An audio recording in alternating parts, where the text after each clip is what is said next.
Hello भाइयों। Hello दोस्तों। तो मैं आप लोगों को मध्यकालीन भारत का इतिहास पढ़ा रहा हूँ। तो ये मेरा पांचवा पांचवा क्लास है। ठीक है ना। तो इस चैप्टर को समझने से पहले मैं आप लोगों को एक ही आग्रह करूँगा कि आप लोग मेरा पिछला वीडियो जाके देख लीजिए, जो 4 वीडियो बनाए हुए इसी में राजेंद्र एकेडमी में, है ना। तो उसको देखिएगा तो आप लोग का कॉन्सेप्ट और अच्छा से क्लियर होगा और आगे समझने में आप लोग को ईजी होगा। तो मेरा कॉपी ख़त्म हो गया था तो इसलिए हम नया कॉपी लिए हैं। देखिए शुरुआत की नया से। ये पांचवा चैप्टर चल रहा है। इंडेक्स देखिए, इधर जो भी आएगा इधर चलते जाएगा। ओके ना। तो रजिया सुल्तान के बारे में आज हम आप लोगों को पढ़ाएंगे। काफ़ी इंटरेस्टिंग है और पूरा ऑब्जेक्टिव इससे क्लियर होगा और कहानी जैसा बहुत इंटरेस्टिंग है। तो आप लोग इसको देखिए, बहुत अच्छा लगने वाला है। तो रजिया सुल्तान के जो पापा थे, जो बाबा थे, जो पिताजी थे, उनका मृत्यु 30 अप्रैल 1236 ईस्वी को इल्तुतमिश जो थे उनका मृत्यु हो गया था। तो रजिया सुल्तान के पापा का क्या नाम था? इल्तुतमिश। ओके ना। तो उनका मृत्यु हो गया था 30 अप्रैल 1236 को। तो उसके बाद का ही ये घटना क्या होता है नहीं होता है, कौन सुल्तान बनता है दिल्ली सल्तनत का, उसी के बारे में इसमें जिक्र है। कितना आपसी मतभेद होता है, कितना लड़ाई होता है, कितना वॉर होता है, कितना षड्यंत्र होता है, कितना हत्याएं होती है। तो उसी के इस पर डिटेल में हम बताए हैं। ओके ना। तो चलिए पढ़ते हैं। ओके ना। तो गुलाम वंश का ये पांचवा क्लास है मेरा। ठीक है। तो रजिया सुल्तान कब से कब तक बैठी थी? 1236 से लेके 1240, है ना। लगभग 4 साल जैसा काम की। क्यों ऐसा की? क्योंकि इसको भी कोई बाधित कर दिया था। इसका भी नेक्स्ट राजा जो आया इसको भी समाप्त कर दिया, हत्या कर दिया, जिसके कारण रजिया सुल्तान पूरा अच्छा से वर्क नहीं कर पाई और अपना पूरा कौशल नहीं दिखा पाई। तो ऐसा ही सल्तनत काल में ऐसे ही चलते रहा। ओके ना। कोई स्ट्रॉन्ग आया तो अपने को स्टेबल कर पाया और जो कमज़ोर आया तो वो समाप्त कर दिया गया। लेकिन रजिया सुल्तान काफ़ी ज़्यादा स्ट्रॉन्ग शासिका थी। लेकिन ये महिला होने के कारण वहाँ जो साम्राज्य में अमीर लोग थे, जो ताकतवर लोग थे मुस्लिम समाज के, वो लोग नहीं पसंद करते थे कि एक महिला आके वो लोग पे ऊपर राज करे और वो लोग उसके सामने सर झुकाएं, जिसके कारण षड्यंत्र के तहत रजिया सुल्तान को ये लोग समाप्त कर देता है। अगर ऐसा बोला जाता है, अगर रजिया सुल्तान अगर एक पुरुष होता, एक लड़का होता, तो ये बहुत ही योग्य सुल्तान बनती या बनता। जैसे कि इल्तुतमिश इसके पापा बने थे, कहें कि ये काफ़ी दूरदर्शी थी और काफ़ी काम करने में कर्मठ थी। महिला होते हुए भी इतना ज़्यादा एक्सपर्ट काम करती है कि उसको देख के तारीफ़ काबिल टाइप का बात होता है। उससे हम लोग को बहुत कुछ सीखने को मिलता है। तो इस कहानी में चलिए देखेंगे, आप लोग सब चीज़ क्लियर हो जाएगा। ओके ना। तो चलिए मित्रों करते हैं। ठीक है। तो गुलाम वंश शुरू हो गया रजिया सुल्तान 1236 से 1240 ईस्वी में। देखिए ये मेरा सैम्बुल है। ओके ना। और अगर आप लोग को मेरा वीडियो अच्छा लगता है तो लाइक, सब्सक्राइब और शेयर करिए, जल्दी से बोल देते हैं। ठीक है। तो इल्तुतमिश ने अपनी मृत्यु के पूर्व अपनी पुत्री रजिया को अपना राज्य और साम्राज्य सौंपने की इच्छा व्यक्त की थी। ओके ना। ऐसा इसलिए किया था क्योंकि उसका जो बड़ा पुत्र था, उसका बड़ा पुत्र कौन था? नसीरुद्दीन मोहम्मद। कौन था? नसीरुद्दीन मोहम्मद।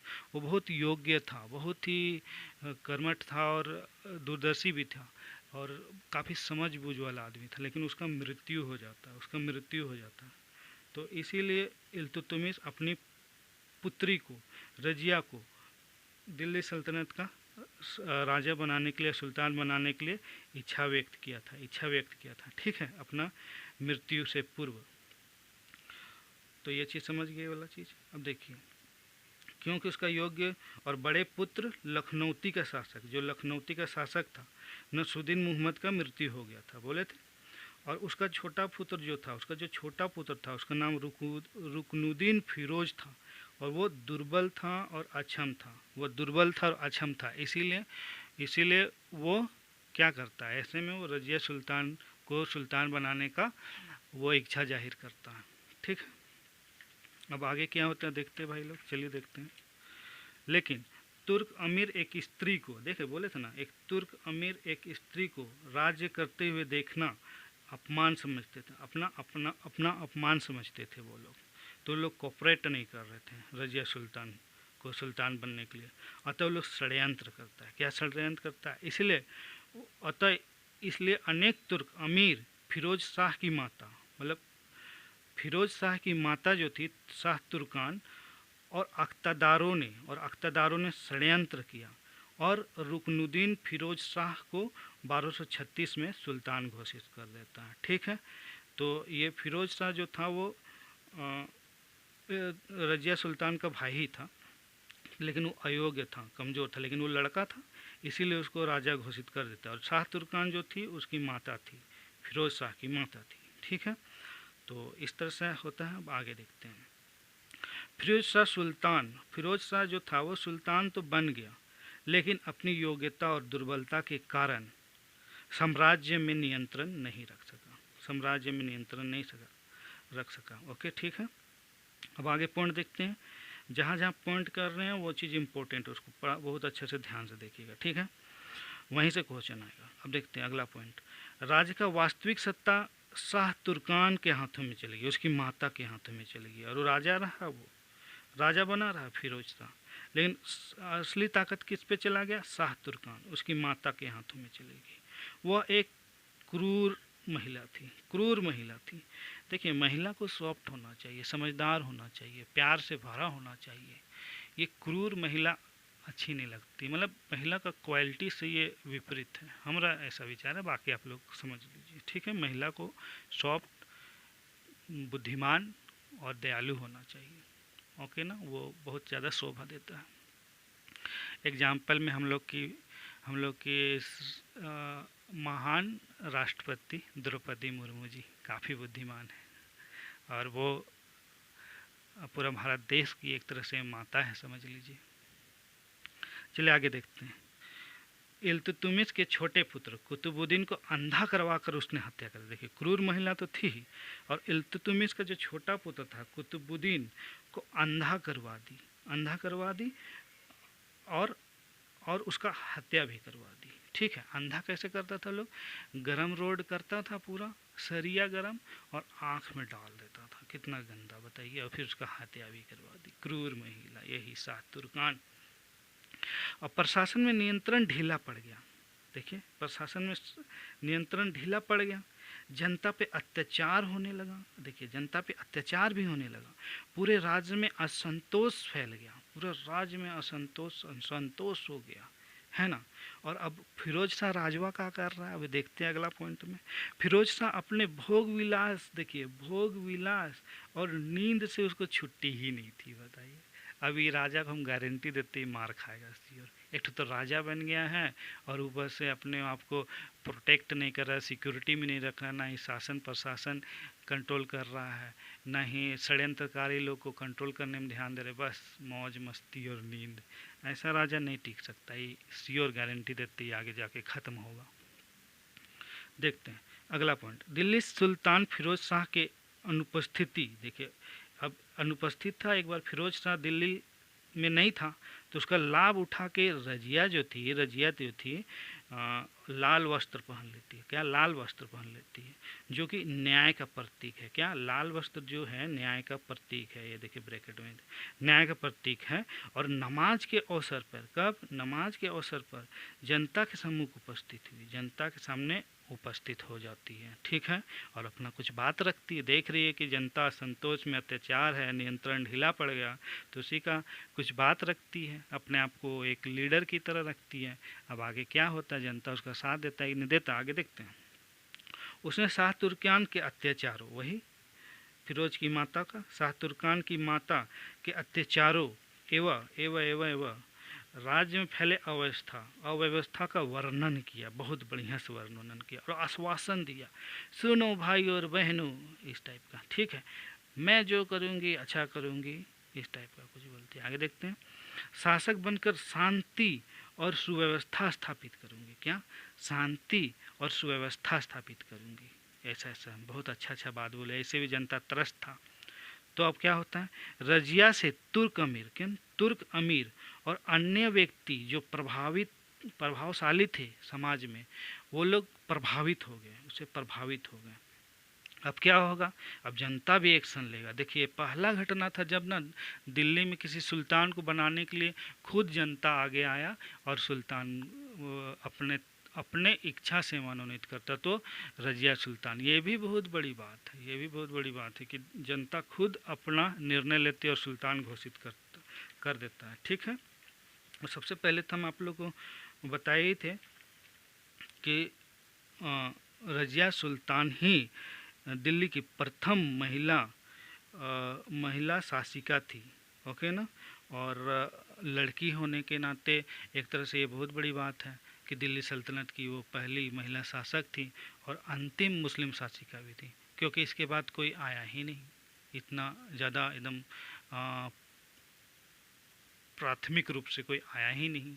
ओके ना। आगे तो इस तरह से बहुत बड़ी बात है।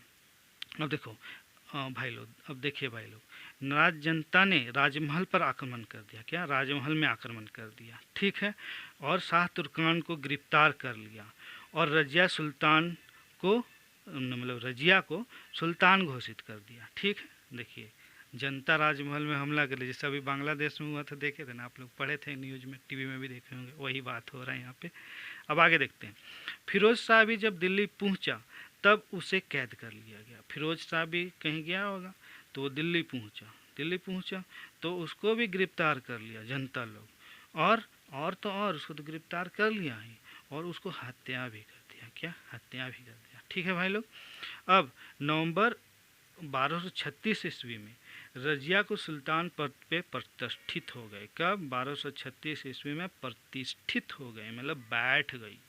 अब वो अपना काम करना शुरू करेगी। ठीक है। यहाँ पे VVI लगा दिए। अब रजिया सुल्तान का काम शुरू हो गया। तो देखिए, रजिया दिल्ली की प्रथम एवं अंतिम मुस्लिम शासिका थी। देखिए, प्रथम भी थी और अंतिम भी थी। ओके ना। अब आगे देखते हैं। रजिया ने सैनिक वेशभूषा धारण किया। क्या? सैनिक वेशभूषा धारण किया और पर्दा प्रथा को छोड़कर पुरुष वेशभूषा में आ गई। क्या? पुरुष वेशभूषा में आ गई। और क्या पहनी? कुबा मतलब कोट पहन ली, और कुल्ला मतलब टोपी पहन ली। देखिए, ब्रैकेट में रख दिया, कुबा मतलब कोट, कुल्ला मतलब टोपी पहनकर दरबार में बैठी। कहे कि अपने आप को वो बहुत मजबूत दिखाने का कोशिश कर रही थी और साम्राज्य को अच्छा से चलाने का कोशिश कर रही थी। अब बुर्का पहन के जाएगी तो अच्छा भी नहीं लगेगा, तो इसीलिए कैसे वो कंट्रोल कर पाती, कैसे वो ऑर्डर दे पाती, इसीलिए ऐसा वो अपना ट्रिक अपनाई। और साथ ही साथ कुछ और भी नियम अपनाती। क्या? हाथी में चढ़कर जनता के बीच जाना शुरू कर दी। समझ रहे? और रजिया घोड़े में सवार होकर युद्ध भी करने जाने लगी। समझ ना, मतलब युद्ध के मैदान में जाने लगी घोड़ा में चढ़ के। अब अगला पॉइंट, सिंहासन बैठते ही रजिया ने कूटनीति का काम लिया। सिंहासन में बैठी, जैसे ही वो राजगद्दी में बैठी और कूटनीति का भी काम ले रही है, पॉलिटिक्स का भी काम ले रही है, कैसे हम अपने आप को स्ट्रांग बनाएं, तो वही चीज़ काम कर रही, मतलब कूटनीति से काम लिया। और क्या करते हैं, अमीर वर्गों में फूट डाल दी। क्योंकि अमीरे लोग जो था षड्यंत्र करता था, वही लोग किसी भी राजा को हटाने के लिए इधर उधर कानाफूसी ईर्ष्या करते रहता था, इसलिए उसमें फूट डाल देते हैं। अब एतिगन को रजिया ने अब कोई पोस्ट भी देती है, किसी को अपना, जिसको अच्छा लगता है उसको पोस्ट भी देते हैं। जैसे एतिगन को रजिया ने बदायूं का इक़्तिदार, कहाँ? बदायूं का इक़्तिदार घोषित करता, और अमीर हाजिब का महत्वपूर्ण पद दिया। ठीक है, ये बात समझ गए। एतिगन को रजिया ने बदायूं का इक़्तिदार और अमीर हाजिब का महत्वपूर्ण पद दिया। ठीक है। अब अल्तुतुनिया एक महत्वपूर्ण आदमी था, तो अल्तुतुनिया को सरहिंद भटिंडा का इक़्तिदार नियुक्त किया गया। कहाँ? भटिंडा का इक़्तिदार नियुक्त किया गया। भटिंडा ये पंजाब में है, भटिंडा पंजाब में है। तो चलिए हम लोग मैप में देख लेते हैं एक बार। तो देखिए, यहाँ पे मैप बनाया आप लोगों के लिए। ठीक है। जैसे देखिए लोकेशन, देखिए यहाँ पे लाहौर है, यहाँ पे दिल्ली है, यहाँ पे बदायूं है। ओके ना। और यहाँ पे पंजाब है। तो यहीं पे बनाया उसको, अल्तुतुनिया को। ठीक है। और ये गंगा नदी है। देखिए दिल्ली और बदायूं के बीच गंगा नदी पास हो रहा है और ये बंगाल की खाड़ी में जाके मिल रहा है। ठीक है। तो इस मैप को देख लीजिए एक बार। चलिए हटाते हैं। अब आगे देखते हैं। रजिया ने अबिस्नियाई निवासी का अबिस्नियाई निवासी एक गुलाम मलिक जलालुद्दीन याकूत को अमीर आखुर अश्वशाला का प्रधान नियुक्त किया। यहीं पास से बहुत ज़्यादा वो पड़ जाती है, क्या बोलते हैं, परेशानी में पड़ जाती है। क्यों? क्योंकि एक अबिस्नियाई निवासी मलिक जलालुद्दीन याकूत को एक बहुत बड़ा ऑफिसर बना देती है। क्या? अमीर आखुर, जो कि अश्वशाला का प्रधान था, तो उसको नियुक्त कर देती है। ओके ना, अश्वशाला का वो प्रधान होता है तो नियुक्त कर देते। क्या? अमीर आखुर। ठीक है। और तो और रजिया याकूत से प्रेम भी करती थी, प्यार मोहब्बत भी करती थी। ओके ना। और याकूत जो था, ये जो याकूत जो था, वो उच्च कुल का मुसलमान नहीं था। बताइए, उच्च कुल का मुसलमान नहीं था। अब यहीं पे ही इसका षड्यंत्र रचने का कारण बनता है, क्योंकि अब अमीर लोग पसंद नहीं करेगा जो अपने को उच्च मुस्लिम समझता है। वो सोचेगा नीच मुस्लिम को, नीचा मुस्लिम को ऊपर ला रही, ऊपर से प्रेम मोहब्बत कर रही है, और उससे ज़्यादा ईर्ष्या हो जाएगा। ओके ना। और उसको ऑफिसर भी बना रही है, इसीलिए लोग षड्यंत्र करने लग जाता। अब क्या षड्यंत्र करते? पूरा रजिया को हटाने का ही बात करने लग जाता है। समझ रहे? उसको खात्मा, हत्या करने का। अब आगे याकूत को उच्च पद देने और उसके साथ जो जो वो लिखा भी हुआ है भाई लोग। ओके ना मेरे दोस्तों, याकूत को उच्च पद देने और उसके साथ रजिया का प्रेम संबंध दूसरे उच्च कुल के अमीर लोग को पसंद नहीं आया, और वो लोग नाखुश होने लगे।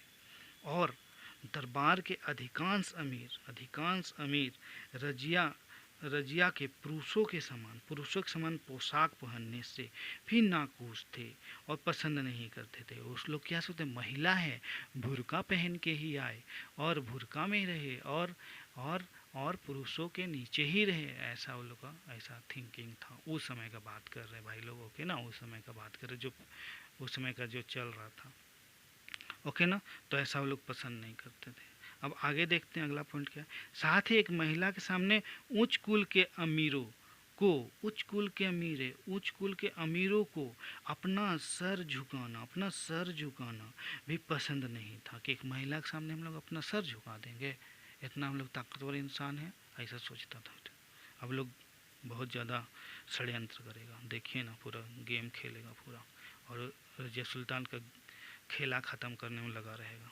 अब आगे देखते हैं अगला पॉइंट। इसके कारण दरबार में अमीर लोग दो गुट में बट गए, दो गुट में। अब हमेशा तो कोई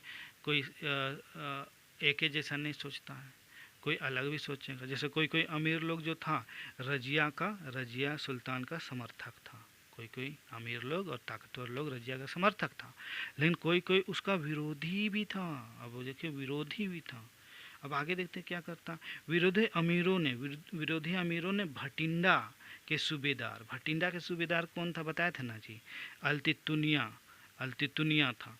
तो उसी भटिंडा के सूबेदार को आग्रह करता है या फिर निमंत्रण देता है कि आप आइए और आक्रमण करिए, और दिल्ली में रजिया सुल्तान को हटा दीजिए, और आप यहाँ के सुल्तान बन जाइए। क्यों बन जाइए? क्योंकि रजिया सुल्तान जो है, उसका जो तौर और तरीके जो हैं, वो सुल्तान जैसा नहीं है, ऐसा लगता था मेरे लोग को। और वो लोग ऐसा इनवाइट भी कर देता है। अब कोई भी वहाँ का सभी कोई अब सुल्तान बनना चाहता था, तब देखता है कि अल्तितुनिया को ऐसा ऑफ़र किया जा रहा है, तो बस वो अट्रैक्ट हो जाता है, इस ऑफ़र को देख के लालच में आ जाता है, और बहुत तेज़ी के साथ आता है दिल्ली में भटिंडा से। और आते के साथ अल्तितुनिया आक्रमण कर दिया, और जो उसका जो प्रेमी था याकूत जो अश्वशाला का प्रधान था, उसका वो हत्या कर देता। बताइए तो। अब यहाँ पे देखिए, रजिया सुल्तान कूटनीतिक तरीके से काम लेती है, और पुनः सत्ता प्राप्त करने के लिए वो क्या करती है, वो अल्तुतुनिया से ही शादी कर लेती है। क्या? अल्तुतुनिया से ही शादी कर लेती है। ठीक है। और दोनों एक हो जाते हैं। अब क्या होता है देखते हैं। अल्तुतुनिया रजिया सुल्तान को गिरफ्तार करके दिल्ली से बाहर ले गया। तो कहाँ ले गया? तो भटिंडा ही ले गया था गिरफ्तार करके, ठीक है ना। और उस समय क्या होता, उस समय दिल्ली का राजगद्दी खाली था। तो उस खाली का भी कोई फ़ायदा उठाएगा? सब तो लालची था, सब राजा बनना चाहता था, सुल्तान बनना चाहता था। अब आगे क्या होता है देखते हैं। दिल्ली की राजगद्दी खाली थी। देखिए दिल्ली की राजगद्दी खाली थी। इसी का अवसर का लाभ उठाकर इल्तुतुनिया का मतलब सॉरी दिल्ली का राजगद्दी खाली था। इसी का अवसर का लाभ उठाकर इल्तुतमिश का पुत्र कौन? मुइजुद्दीन बहराम शाह। कौन? मुइजुद्दीन बहराम शाह को अमीरों ने गद्दी का सुल्तान बना दिया। ठीक है, मुइजुद्दीन बहराम शाह को बना दिया सुल्तान। ठीक है, अब आके क्या होता है, बहराम शाह क्या करता है? बहराम शाह को हटाने के लिए, अब देखिए बहराम शाह को हटाने के लिए रजिया और अल्तुतुनिया भटिंडा से दिल्ली आने लगे, भटिंडा से दिल्ली आने लगे। अब आगे क्या होता, लेकिन आधा रास्ता में ही 13 अक्टूबर 1240 ईस्वी को बहराम शाह ने रजिया, देखिए बहराम शाह ने रजिया और अल्तुतुनिया को पराजित करके दोनों का हत्या कर देता है। पराजित भी कर देता है, हत्या कर देता है।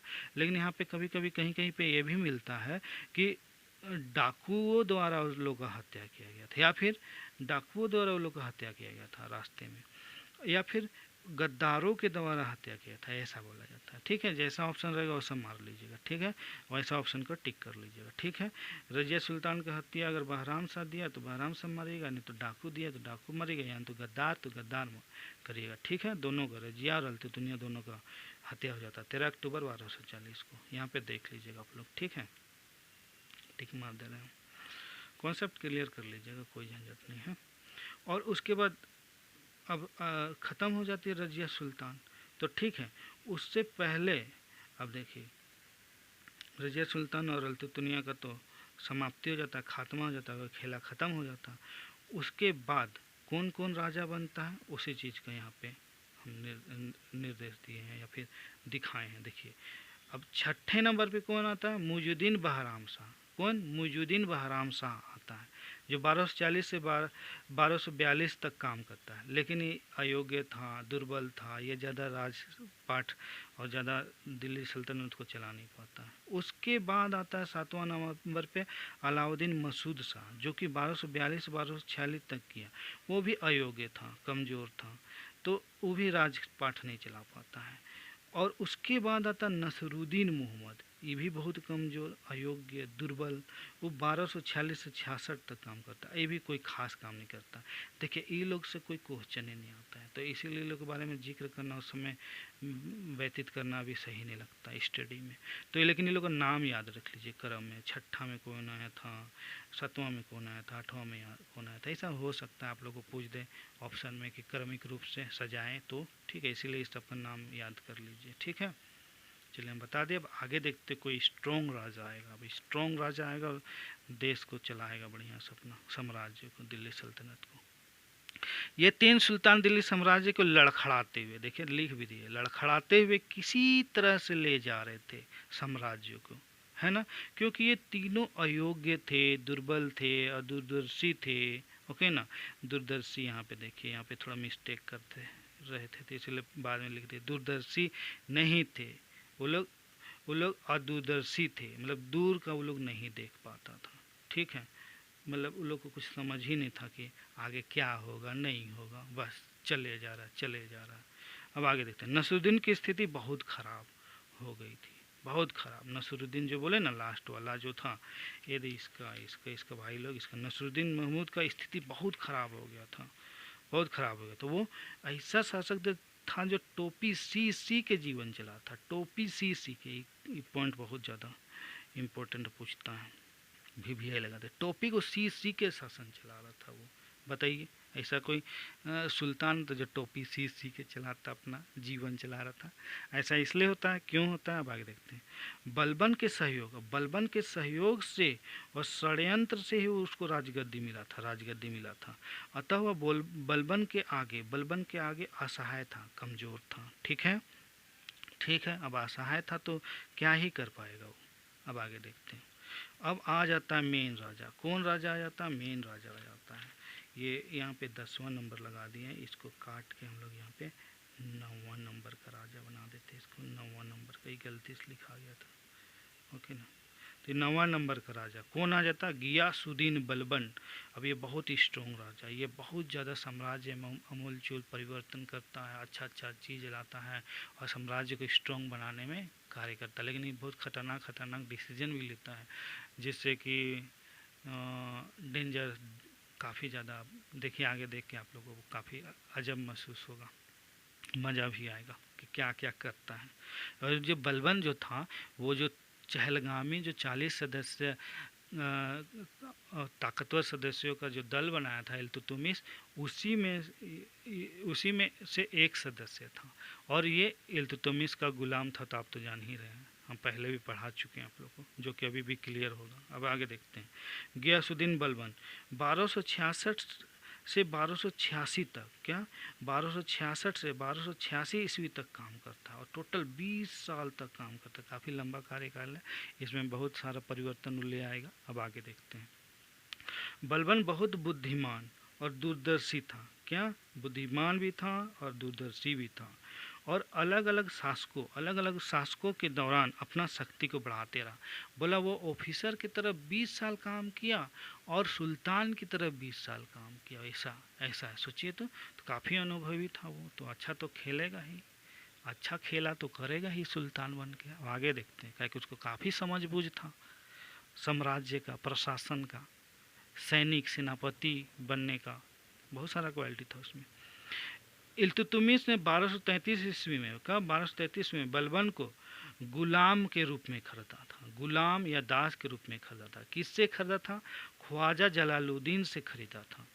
और ख्वाजा जलालुद्दीन ने बलबन को, अब देखिए ख्वाजा जलालुद्दीन कहाँ से खरीदा था? मंगोलों से खरीदा था, मंगोलों से।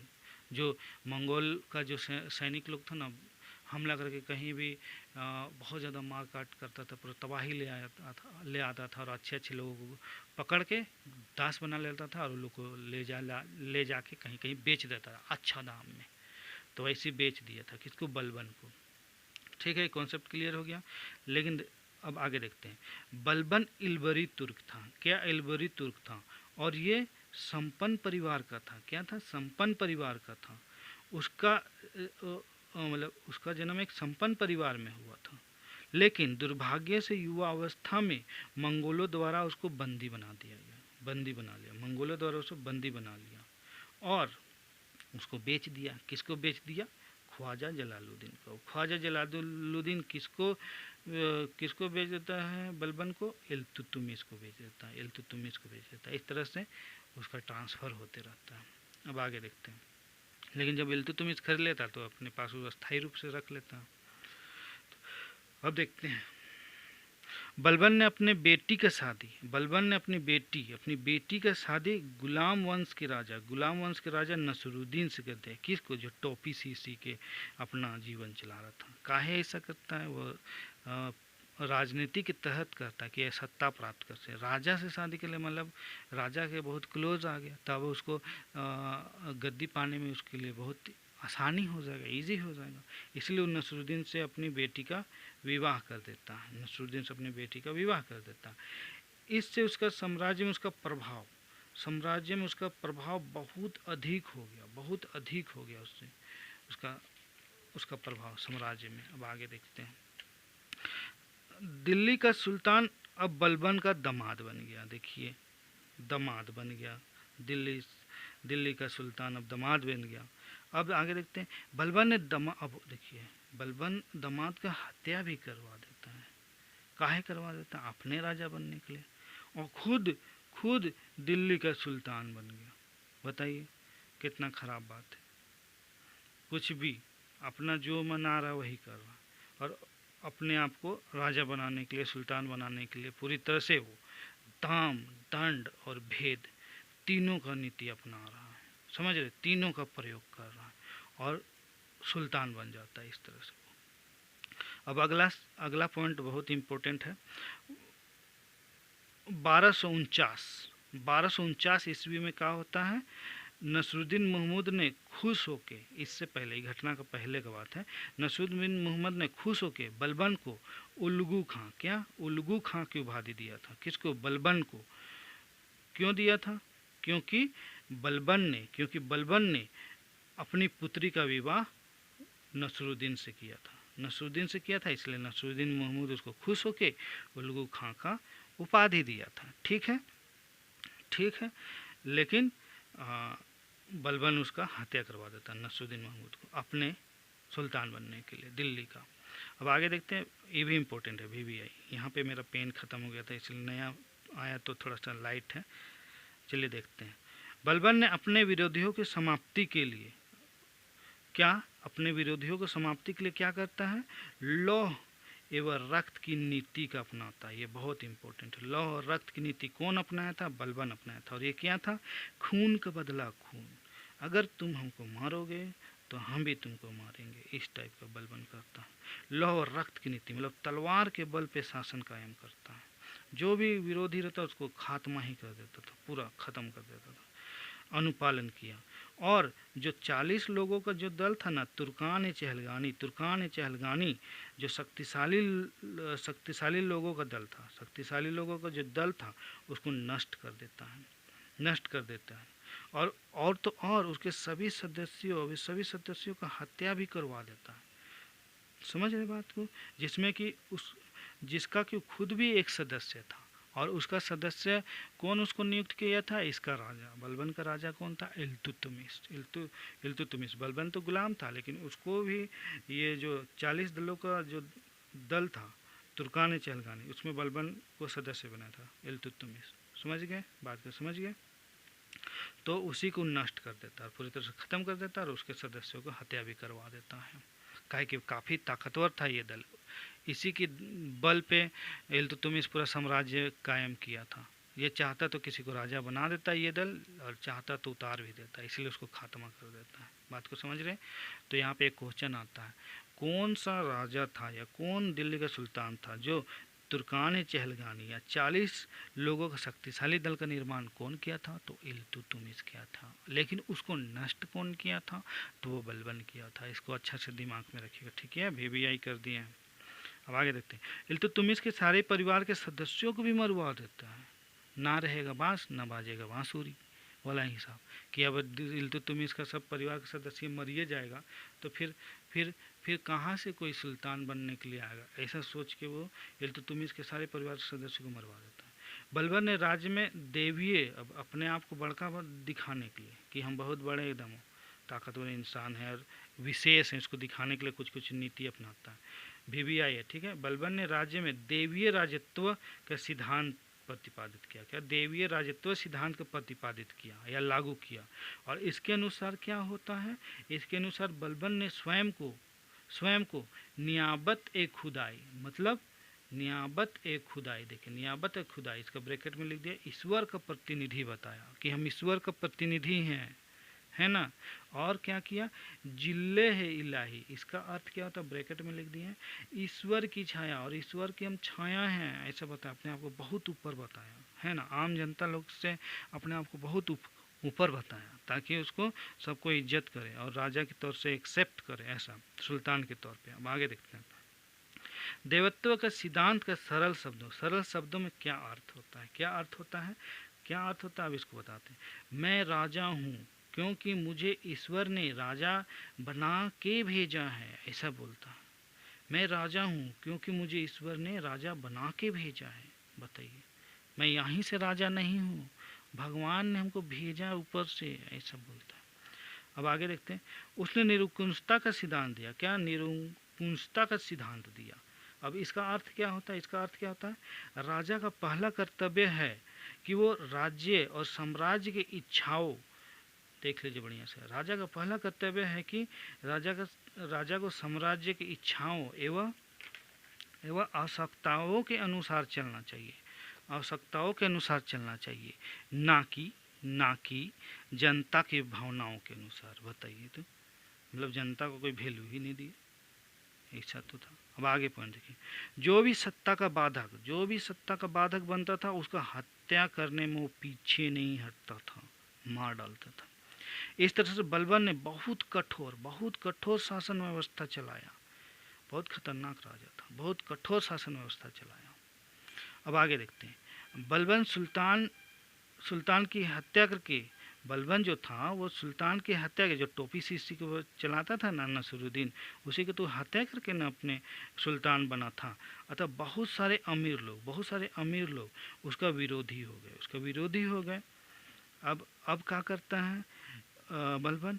बलबन ने विरोधी अमीरों और 40 दल के सदस्यों वही चहलगामी के सदस्यों को वो हत्या करवा देता है, ताकि कोई विरोधी बचे ही नहीं साम्राज्य में और अपने राज्य चला सके बढ़िया से। अब अगला पॉइंट देखते हैं। बलबन ने पारसी नववर्ष का शुरुआत किया। पारसी वर्ष का शुरुआत करता है और नया साल में एक नया त्यौहार लाता है। उसका क्या नाम रहता है? नौरोज। क्या रहता है? नौरोज। अब भारत में शुरुआत हुई नौरोज, ठीक है। बलबन ने पारसी नववर्ष की शुरुआत पर मनाया जाने वाला उत्सव या त्यौहार नौरोज की भारत में शुरुआत कर दी, ठीक है। अगला पॉइंट, उसने खुद को बहुत उच्च कुल का बताया कि हम उच्च कुल मतलब कुलीन, अपने आप को बहुत कुलीन बताया। अतः जनता को अपने सम्मान करने के लिए जोर दिया, मतलब ज़बरदस्ती मेरा इज्जत करो, इसीलिए वो ऐसा लागू करता है और दबाव भी डालता है। सुल्तान था ना, कुछ भी वो कर सकता था। कौन उसके सामने बोलता तो उसको तो उड़ा ही दे रहा था, खत्म करता था, खात्मा पूरा, लौ रक्त की नीति लेकर रखा था। अब आगे देखते हैं। भी आई, ये बहुत क्वेश्चन होता है। सिजदा मतलब क्या? घुटनों के बैल बैठकर सुल्तान के सामने सर झुकाना। सिजदा मतलब घुटनों के बल बैठकर सुल्तान के सामने सिर झुकाना। सिजदा मतलब बहुत ज़्यादा पूछता, देख लीजिए, इंपॉर्टेंट VVI की है। और एक पाबोस मतलब पेट के बल लेटकर सुल्तान के पैरों को चूमना, ठीक है। ऐसा करता है। इस दोनों पॉइंट को बढ़िया से देख लीजिएगा, ठीक है। इससे क्वेश्चन आता है। अब और एक VVI आ गया, इसके बाद सब VVI ये है, मतलब वेरी इंपॉर्टेंट ही है, कहीं कि क्वेश्चन आता ही आता है। सेना को मजबूत करने के लिए उसने वित्त विभाग जो था ना, वित्त विभाग, उससे सेना को अलग कर लेता है। वित्त विभाग को क्या बोला जाता था? दीवाने विजारत। और सैन्य विभाग को क्या बोला जाता? सैन्य विभाग को क्या बोलते? दीवाने आरिज। अलग कर दिया दोनों को, वित्त विभाग और सैन्य विभाग को अलग कर दिया सेना को मजबूत करने के लिए। और इसी की मदद से, यही सैन्य विभाग की मदद से उसने संपूर्ण सत्ता साम्राज्य को अपने नियंत्रण में ले लिया, सैनिक शक्ति बढ़ा लिया, नियंत्रण ले लिया। बहुत ज़्यादा इम्पोर्टेंट काम करता है। अब ज़्यादा नहीं, तुरंत ही ख़त्म हो जाएगा। उसने भी आई है, ठीक है। उसने सदैव तत्पर सेना रखने की शुरुआत की। ऐसे नहीं कि सोया हुआ है, अस्त्र ले लिया सैनिक लोग, सोया हुआ, ऐसे नहीं, एकदम एक्टिव सेना, एकदम खड़ा हुआ कि कोई भी आए बेटा तुरंत हमला कर दे और समाप्त कर दे और अपने आप को मतलब अपना साम्राज्य को स्थापित कर दे। ऐसा सदैव तत्पर सेना, ये इससे सीखने की बात है। सदैव तत्पर सेना रखने की शुरुआत की, उसी के समय से ये चलन चल गया। जैसे हम लोग का इंडियन आर्मी हमेशा सदैव तत्पर रहता है, 24 घंटा वो लोग का आँख खुला रहता है, समझ रहे हैं। सैटेलाइट सबसे एकदम देखते रहता है कि कौन आ रहा है कि नहीं, बॉर्डर साइड से क्या क्या घटना घट रहा है कि नहीं, और जैसे कुछ है तुरंत से वहाँ पे हमला कर देता है। जैसे सदैव तत्पर सेना रखना। इसका शुरुआत कौन किया था? बलबन। अब आगे देखते हैं। अमीरों और षड्यंत्रकारियों से निपटने के लिए उसने गुप्तचर विभाग को भी रखा और उसके अधिकारी को कहा बरीद कहा कि बहुत अमीर लोग गेम खेलता था, कहीं पे खड़ा हो जाता चौक चौराहे में और एकदम षड्यंत्र करने लगा, उसको कैसे हटा, ऐसे करे वैसे करे, आपस में बैठता था, मदिरा मांस खाता था और बड़ी षड्यंत्र करता था। इसीलिए बरीद अधिकारी को वो नियुक्त करता है और गुप्तचर लोग को रखता है, ताकि कोई भी ऐसा बात करे तो लोगों का खात्मा किया जा सके। मंगोलों के हमले से बचने के लिए उसने सीमा क्षेत्रों, देखो मंगोल लोग बहुत डेंजर था, इसलिए सीमा क्षेत्रों में बहुत सारे दुर्ग श्रृंखलाओं का, सैन्य चौकियों का और बैरकों का निर्माण किया। ये बहुत इंपॉर्टेंट लगता है हमको, बहुत ज़्यादा जरूरी है ये। मेरे विचार से ये होना ही चाहिए। तो दुर्ग श्रृंखला, सैन्य चौकियों, बैरकों का निर्माण किया ताकि मंगोल आक्रमणकारी भारत में प्रवेश ना कर पाए और साम्राज्य, दिल्ली सल्तनत का साम्राज्य बचा रहे। इस तरह से उसने दिल्ली को बचाने का काम किया। बहुत ज़्यादा अच्छा काम किया ये बहुत अच्छा एक्सेप्ट करने के योग्य है। अब आगे देखते हैं। फारसी के प्रसिद्ध कवि अमीर खुसरो, देखिए अमीर खुसरो और अमीर हसन उसके दरबार में रहते थे। ये भी क्वेश्चन पूछता है भी आई, ठीक है। अब आगे देखते हैं।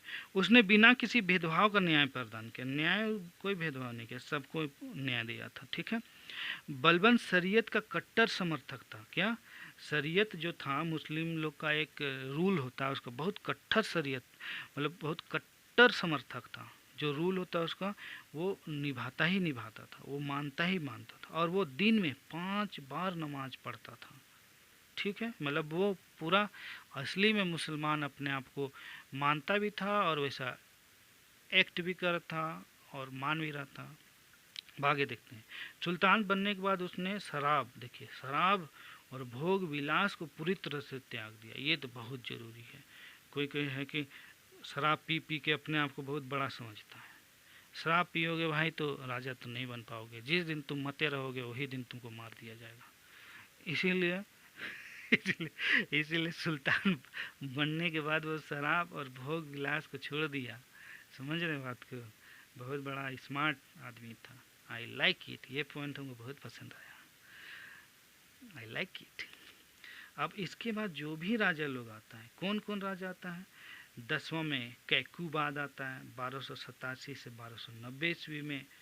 तो ये भी कोई काम का आदमी नहीं था, अयोग्य शासक था, इससे कोई क्वेश्चन आता ही नहीं है। इसके बाद कौन आता है? क्यूमर्स आता है 11वां नंबर पे 1290 ईस्वी में। ये तो महाअयोग्य था। अब क्यूमस का हत्या करके जलालुद्दीन देखिए, ये क्यूमस का हत्या करके जलालुद्दीन फिरोज खिलजी ने गुलाम वंश, देखिए गुलाम वंश को समाप्त कर देता है और खिलजी वंश का नींव डाल देता है। बात को समझ रहे हैं ना बात को?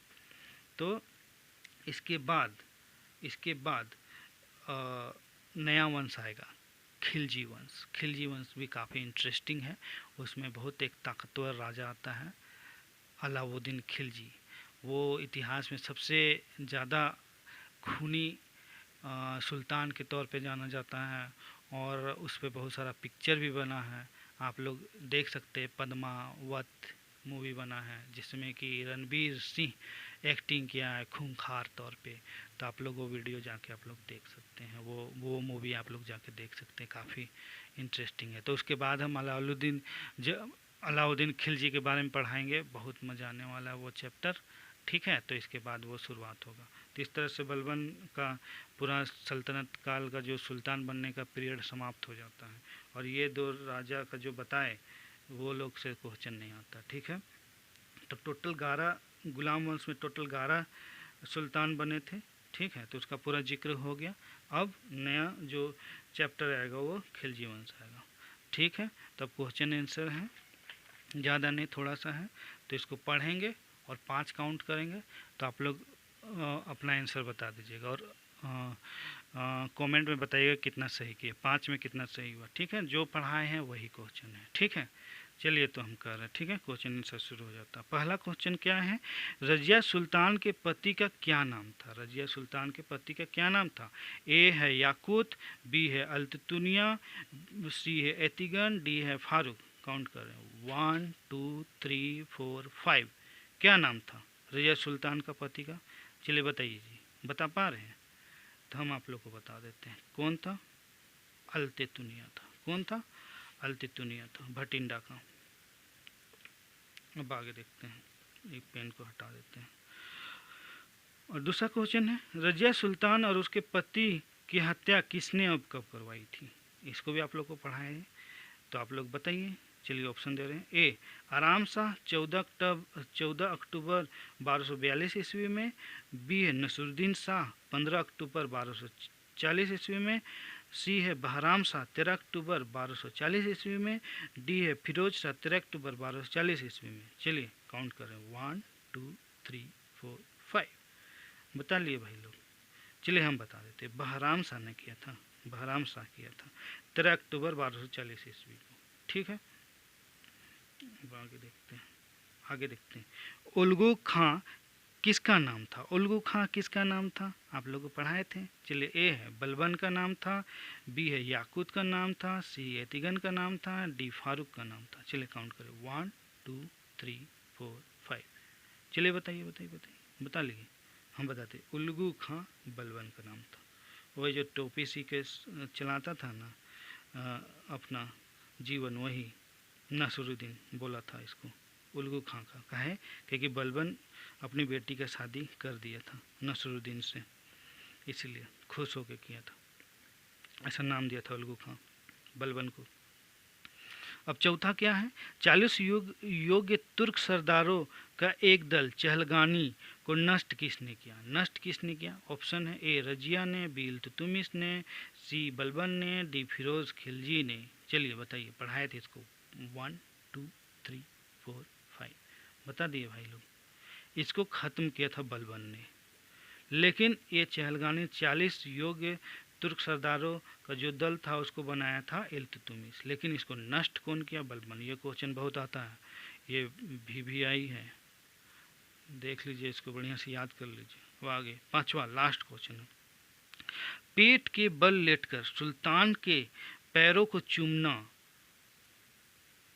का एक शब्द में क्या कहा जाता है? एक शब्द में क्या कहा जाता है? ठीक है, समझ गए? एक बार और क्वेश्चन पढ़ देते हैं। पेट के बल लेटकर सुल्तान के पैरों को चूमना को एक शब्द में क्या कहा जाता है?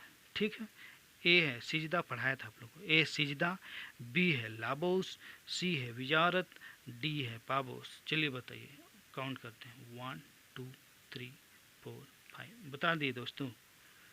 चलिए हम बता देते हैं, इसको पाबोस कहते हैं, पाबोस। ठीक है, तो ये नोट को हम बना रहे थे, तो हम जब लिखते हैं तो काफ़ी फोर्स में लिखते हैं, काफ़ी फोर्स में लिखते हैं, तो मेरा बहुत सारा पेन शहीद हो गया। देखिए टूट गया, इसका हेड ही टूट गया, इसका माउथ ही टूट गया, यहाँ पे देखिए माउथ ही टूट गया, देखिए। इसीलिए हम एक स्टील या फिर आयरन या मेटल का एक पेन खरीदें, ताकि हम लिखें तो वो टूटे नहीं। काफ़ी दबाव से लिखते हैं, इसीलिए पेन सब टिक नहीं पाता है, कमज़ोर पेन का डेथ हो जाता है। तो चलिए भाई लोग, उम्मीद है आप लोग को ये क्लास बहुत मज़ा आया होगा। ठीक है, तो मिलते हैं नेक्स्ट क्लास में। खिलजी वंश लेकर आएंगे, अलाउद्दीन खिलजी के बारे में पढ़ाएंगे, बहुत मज़ा आने वाला है। ठीक है, तो इसी तरह से कोऑपरेट करिए, और आप लोग को अगर मेरा स्टडी, अगर पढ़ाने का तरीका आप लोग को अच्छा लगता है तो लाइक, सब्सक्राइब एंड शेयर करिए, अपना प्यारे भाई, अपने प्यारे दोस्त को सपोर्ट करिए। ठीक है, आप लोग के लिए मैं एक से एक वीडियो लाऊंगा, बुद्धिमानी से भरा हुआ, ज्ञान से भरा हुआ। अभी हम बहुत पढ़ाएंगे आप लोग को, बस आप लोग हमको सपोर्ट करिए, पूरा ज्ञान दे देंगे, IAS IPS वाला और स्टेट PCS वाला पूरा ज्ञान, SSC JSSC टीचर बनने का। अभी तो शुरुआत है, अभी तो शुरू किए हैं। और एक बात और बोलेंगे, ये दुनिया में आपके लिए कोई खड़ा नहीं होगा, आपको खुद खड़ा होना होगा। अगर आप खड़ा हो गए ना, तो आपको सक्सेसफुल बनने से कोई नहीं रोक सकता, है ना। आप अपना दोस्त खुद हैं, सबसे पहले याद रखिए। ये दुनिया में आपको भगवान भेजा है कुछ अच्छा करने के लिए। अच्छा करिए मेरे भाइयों, मेरे दोस्तों। आपका प्यारा भाई विदा लेता है अभी कुछ समय के लिए, फिर नया वीडियो में आएंगे। बाय, अलाउद्दीन खिलजी के साथ। बाय बाय बाय मेरे प्यारे दोस्तों, बाय मेरे प्यारे भाइयों।